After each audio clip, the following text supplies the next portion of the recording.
short span. Who is he? So I welcome Dr.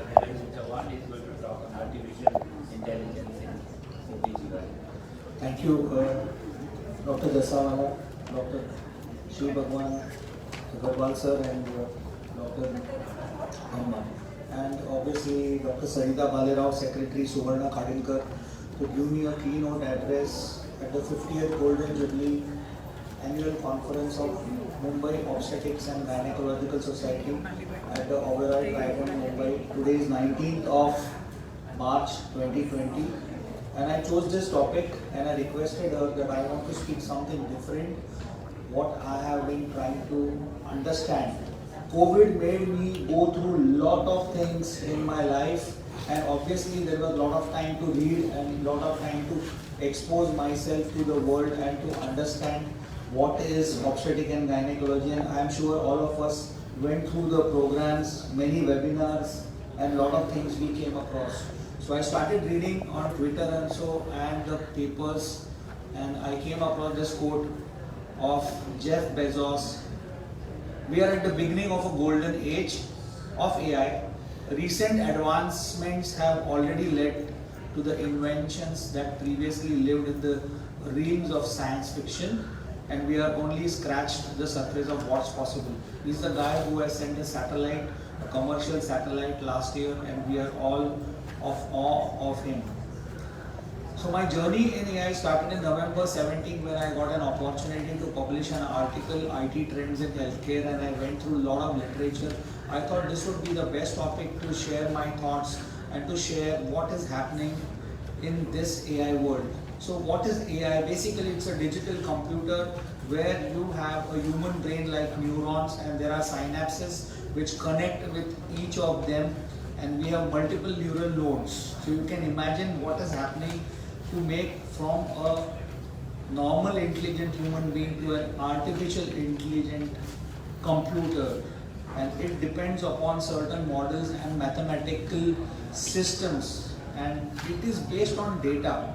So all these neurons then come together, form multiple synapses, and by these multiple connections we are able to mimic the cognitive functions so that the reasoning can occur, and that is what is AI. It's a complex algorithm, and there are many people which are working all over in India, in USA and in other parts of the world.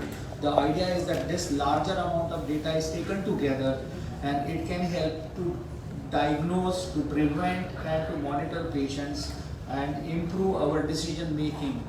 Of course, we are the best clinicians of the world. Indians are the best clinicians, which even by seeing a patient can diagnose a pathology. So this is the whole circle you see in front of you, where artificial intelligence is the larger circle. Machine learning occupies 2/3 part, and it focuses to perform tasks without explicit programming. And there is something like deep learning within machine learning, which is a subset of that based on artificial neural networks. I hope you can understand this physics jargons, and I am also trying to make efforts to do the same, to explain to you. I am also the same as you. So basically you find that machine learning is a supervised learning on one side and unsupervised learning on another side, and these two main approaches form a machine learning and deep learning. So there are several layers you can see which are neurons which are connected to each other, and they further, some of them are hidden, and you have an input and output, and all these signals come together to form something, a data processing mechanism. So predicting the future isn't magic, it is artificial intelligence, a famous quote by Dave Waters. So I went through the whole literature and I saw that where artificial intelligence has taken place in obstetrics and gynecology, and I would like to share with you, and I'm sure in the next 25-30 years we will be much more beyond the realms of science. So basically you have the fetal heart rate monitor, that is the CTG we utilize in our labor ward, and that is for surveillance. We understand the baseline fetal heart rate, the variability, the acceleration, and all this is monitored, analyzed on cardiotopographs, and the estimates are possibly done with us. So basically this technology will try to reduce the discrepancies. Of course there will be a difference of opinion between all of us. You might say that it is variable deceleration, you might say that it could be a late deceleration. Some amount of analysis will be, difference of opinion will be there, but it surely helps in analyzing perinatal asphyxia and improves the care. So this is a study of an intelligent system. I went through this study, and it gives a similar type of decision making in cardiotocography. It was published in the BMC journal, and it helped also to decide the best management for an individual patient and the good perinatal outcome. But there are limitations. There are going to be disagreements, as I said before, and you need to have a validation for this. However, more robust research is needed. There is something like System 8000. I went and searched it. I could not find an image, but here it is a new monitor which has come, and it detects the amplitudes associated with hypoxia, detecting the deceleration and changes in the variability. And this is, however, a new kid on the block which we can think about in the future to interpret the data. There is one more study where Karen Sav has done in 2019, and this is also helps us in making the decision making, and using the telecommunication facilities we can be helpful for providing early detection of pregnancy complications. Now, gestational diabetes mellitus is also one important thing where artificial intelligence technology has been used as a tool, and it basically reduces the burden and the cost in monitoring such patients. And there are still AI calculators which are there, and they are much more cost effective. So you have a calculator system, and it gives you a consideration of all the risk factors like the patient's blood pressure, hyperlipidemia, the weight, the smoking, low fat diet, and all this is combined, and it will give you an idea about the pathology which you are dealing in patient with gestational diabetes mellitus. But still we need to have further more research to be done, and this continuously the ANN model is taking on the website. It takes the data, it's a continuous process, and the more and more the cases are coming, the more and more we are reaching to a finality of coming to an eventual low cost for gestational diabetes. Preterm labor and artificial intelligence in ultrasound, what they are doing is about the cervical length, the short cervical length. There are much more data which are compiled together, and those patients who are asymptomatic and especially with short cervical length in the second trimester, machine learning and deep learning has achieved an excellent prediction in the perinatal outcome. So this is what will give us a guidance for preterm labor, and this patient can further be managed appropriately, and they have found that it surely helps. There is something like amniotic fluid proteomics and metabolomics, and all this is combined with AI and in conjunction independently with imaging, with demography, with clinical features. You can predict the perinatal outcomes in asymptomatic women with short cervical length. So this is something very phenomenal I thought I should share with you. So amniotic fluid of the subjects are additionally studied of omics, metabolomics and proteomics to shed light on the potential new biomarkers that might be involved in preterm birth. Something of deep learning is also very important. It can predict preterm labor much before 34 weeks. I think the slides are on. Mr. Thirup, can you please come online and help me solve? Thank you.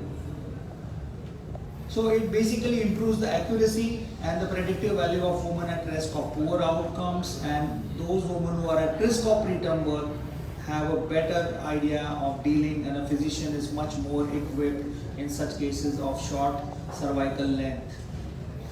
Now, this is one more study I would like to share of Idova et al., and they also emphasized the importance of AI technology to reduce the expenses generated by inaccurate detection of preterm labor, leading to unnecessary hospitalization and procedures. In this study, they used the electrohysterography signals and use 3 distinct machine learning algorithms to classify the signals to help them identify true labor and accurately diagnose preterm labor.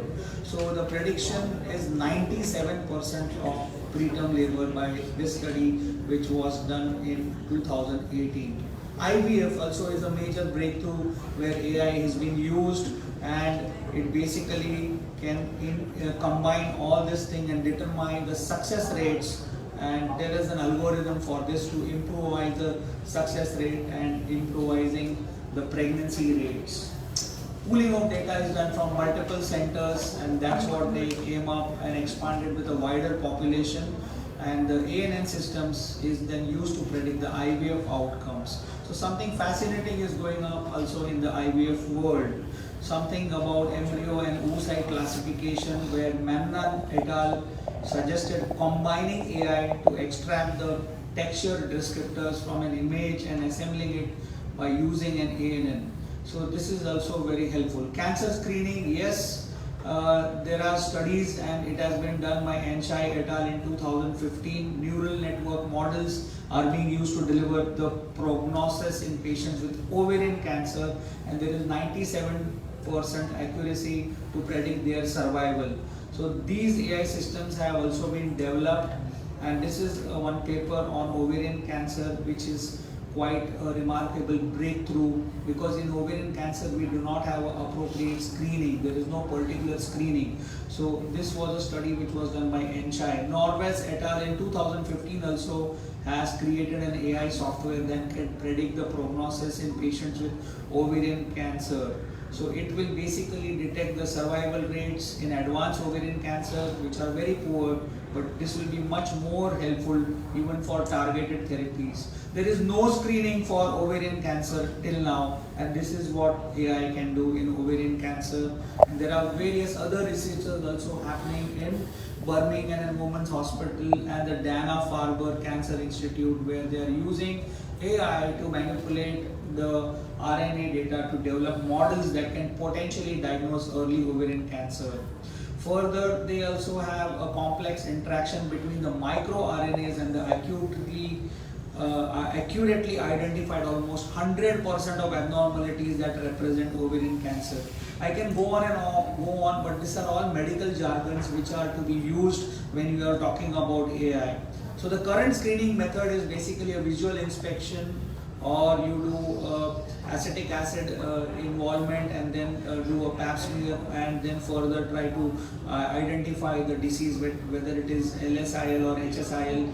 But there AI has also outperformed the human experts in interpreting the cervical pre-cancer images. So that is what is very breakthrough much in AI in cancer screening. Urogynecology, they have helped to reduce the cost of monitoring. They have also helped for home monitoring, where there are data being collected, and those patients who cannot come regularly for problems of urinary incontinence or living far, they can be having virtual visits. It will detect bladder volumes, and extremely valuable application in AI in urogynecology. And especially in pelvic floor disorders, it has been used for the treatment for women having this problem. Parturition was the initial scientific involvement which was done in 2006, where Clifford Masson et al. Also did a gene array profiling of the myometrial events in guinea pigs, and that was the first thing which was done in AI in parturition. So basically AI technology is used to develop the gene circuits. It is used for data learning, for machine learning, and then deep learning, and all these situations are taken into consideration, and we have a promising future in front of us, so that the diagnostic challenges can be met and the treatment modalities can be addressed appropriately. Further studies, however, are needed to break the barrier of the biases which are there. And however, it is not a replacement for the medical practitioners, but rather you should consider as an adjuvant in decision making. Further development is still required, and it will still continue, but clinicians must embrace it as you are moving in a world of technology and artificial intelligence. However, it has its disadvantages and advantages, and the drawbacks are going to continue to provide a best patient care. I would like to end my talk with the famous quote of Stephen Hawking: computers will overtake humans with AI within the next 100 years. When that happens, we need to make sure that computers have goals which are aligned with ours. With this, I would like to end my talk. Thank you so much. Never stop learning, because life never stops teaching, and that is what has taught us, all of us, in this COVID era. I am very thankful to all of you that so much members have come today, and we are meeting after 2 years, and it's great to bond with physically with everyone. And I'm sure we are going to win this battle against COVID in future. And I'm sure my year as a president will go absolutely COVID free, and I pray to Almighty everything goes fine and we meet often and often. Thank you so much. Thank you very much, Dr. Niranjan. You have opened a really completely new vista for all clinicians, and it was really interesting to hear you. Thank you very much. Thank you so much. Yes, madam. Very, very interesting talk. And what I liked about the last sentence, last slide, where you talked about the biometric circuits being controlled by AI. So I'm waiting for the day when you have AI telling the room you better deliver. Patient again, or you're telling an IVF person this cycle is 100% going to work. Fail. So I'm Or really work. honestly, yeah. So I'm really looking forward. So I think we can reduce the cost also. That is important. Reduce the cost of burdening of an IVF cycle, say it is 70,000, 50,000. So maybe all the data collected, and Amit Patki will also agree with me, it will surely help him to decide whether they would like to go ahead with this cycle or not. So predicting the future. Thank you so much.